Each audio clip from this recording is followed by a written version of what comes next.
तर असे हे मस्त चमचमीत मसाल्याचे ढेमसं तयार करण्यासाठी आपण इथे घेतलेले आहे 8 ते 10 एक अगदी कोवळे असे हे ढेमसं. ही भाजी करण्यासाठी आपल्याला अतिशय कोवळे असे ढेमसं घ्यायचे आहेत.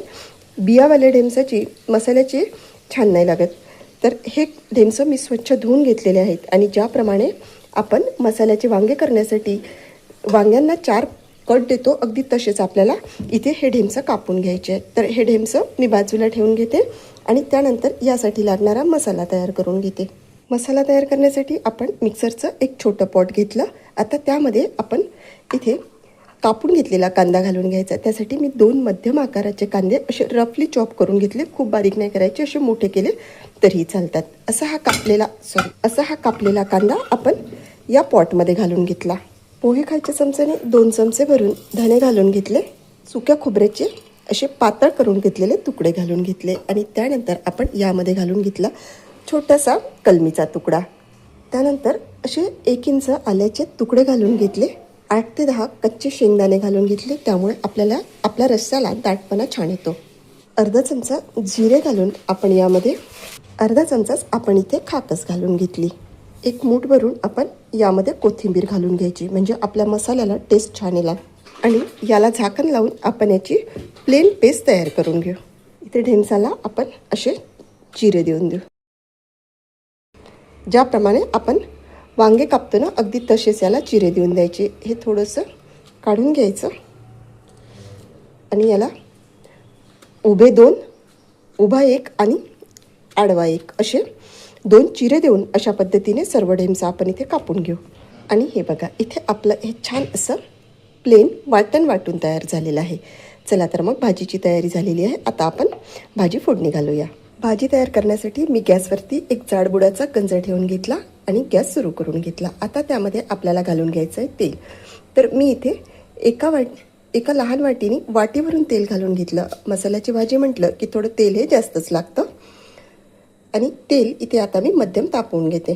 तेल हलकंसं तापलं. आता त्यामध्ये अगदी अर्धा चमचा भरून मोहरी घालून घेतली. मोहरी इथे छान तडतडली. आता त्यामध्ये आपण घालून घेऊ असे तेजपान. त्यामुळे आपल्या या भाजीला फ्लेवर छान येतो. आणि आता आपल्याला यामध्ये घालून घ्यायचं आहे आपण तयार करून घेतलेलं मसाल्याचं वाटण. संपूर्ण वाटण आपण गरम तेलामध्ये घालून घेतलेलं आहे आणि मस्त खमंग तेल सुटेपर्यंत आणि सोनेरी रंग येईपर्यंत आपल्याला मंद आचेवरती हे वाटण तेलामध्ये परतवून घ्यायचं आहे. 10 मिनिट झालेले आहेत आणि आपला मसाला बऱ्यापैकी परतला गेलेला आहे. अजून पूर्णपणे मसाला परतायचा आहे. त्यापूर्वी आपल्याला त्यामध्ये आलं लसूणची पेस्ट घालून घ्यायची आहे आणि खमंग 10 मिनटं हा मसाला परत मंद आचेवरती परतवून घ्यायचा आहे. तेल कमी वाटत असल्यामुळे 1 पाववाटी भरून तेल अजून घालून घेते आणि मसाला मस्त सोनेरी रंगावरती येईपर्यंत परतवून घेते. इथे 12 ते 15 मिनिट झालेले आहेत आणि तुम्ही बघू शकता मसाला मस्त तेलावरती सोनेरी रंगामध्ये परतला गेलेला आहे. आता यामध्ये आपल्याला बेसिक मसाले घालून घ्यायचे. तर इथे मी 2 चमचे भरून लाल तिखट, अर्धा चमचा भरून हळद आणि अर्धा चमचा भरून आपण यामध्ये गरम मसाला घालून घेतला. तिखटाचं प्रमाण तुम्ही तुमच्या आवडीनुसार कमी किंवा जास्त करू शकता. अर्धा ते 1 मिनिट झालेला आहे. मसाले खमंग तेलावरती परतल्या गेलेले आहेत. मसाले खमंग तेलावरती परतल्याने आपल्या भाजीला टेस्ट तर छान येते, परंतु कलरसुद्धा खूप मस्त येतो. मस्त असा लालसर कथ्या कलरची भाजी दिसायला खूप छान दिसते. तसंच मसाले खमंग परतले ना की भाजीची चवसुद्धा वाढते. तर आता इथे आपले मसाले सगळे परतून झालेले आहेत.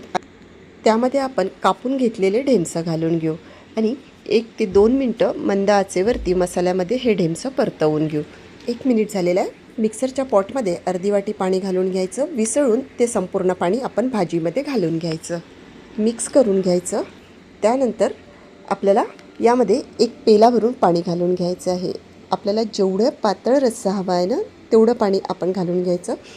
आणि हे बघा इथे मी आता 2 पेले भरून पाणी घालून घेतलं आणि तुम्ही बघू शकता मस्त कलर आपल्या या भाजीला आलेला आहे. आणि कन्सिस्टन्सी बघा छान दाटसर कन्सिस्टन्सी आहे. भाजी शिजल्यानंतर आणखी हा रस्सा थोडासा दाट येईल म्हणून पहिल्यांदा थोडा पातळच बनवायचा आणि त्यानंतर यावरती झाकण ठेवून घ्यायचं. 15 मिनटं ही भाजी मस्त मंद आचेवरती शिजवून घ्यायची. चवीपुरतं मीठ घालून घ्यायचं. सुरुवातीला गॅस मोठा करून उकळी काढून घेतली की त्यावरती झाकण ठेवून घ्यायचं आणि मंद आचेवरती ही भाजी शिजवून घ्यायची. ढेमसं कोवळे असले ना की शिजायला अजिबात वेळ लागत नाही. 10 ते 15 मिनटामध्ये ढेमसं छान शिजवून येतात. आता झाकण ठेवून घेऊ आणि भाजी 10 ते 15 मिनटं शिजवून घेऊ. आणि हे बघा इथे 10 ते 15 मिनटं झालेले आहेत आणि आपली भाजी म्हणजेच यामधील ढेमसं छान शिजलेले आहेत. तुम्ही रश्श्याचा कलर बघू शकता, मस्त रश्श्याचा कलर आलेला आहे आणि त्याचा दाटसरपणासुद्धा बघू शकता. छान दाटसर रस्सा झालेला आहे. अशी ही भाजी गरमागरम भातासोबत पोळीसोबत खायला तर अतिशय अप्रतिम लागते. जर तुम्हाला पाणी कमी वाटत असेल तर आणखी थोडं पाणी घातलं तरीही चालेल. अर्धी वाटी पाणी घालून घ्यायचं, एक उकळी काढून घ्यायची आणि गरमागरम भाजी भातासोबत किंवा पोळीसोबत सर्व करायची. सर्वात शेवटी वरून भरपूर सारी मस्त कोथिंबीर घालून घेतली ना की भाजीला मस्त चव येते. तुम्हाला माझी आजची ही रेसिपी कशी वाटली, आवडली असेल तर व्हिडिओला लाईक करा, भरपूर शेअर करा आणि सबस्क्राईब करा. चला तर मग भेटूया पुन्हा एकदा अशाच मस्तशा रेसिपीमध्ये. धन्यवाद.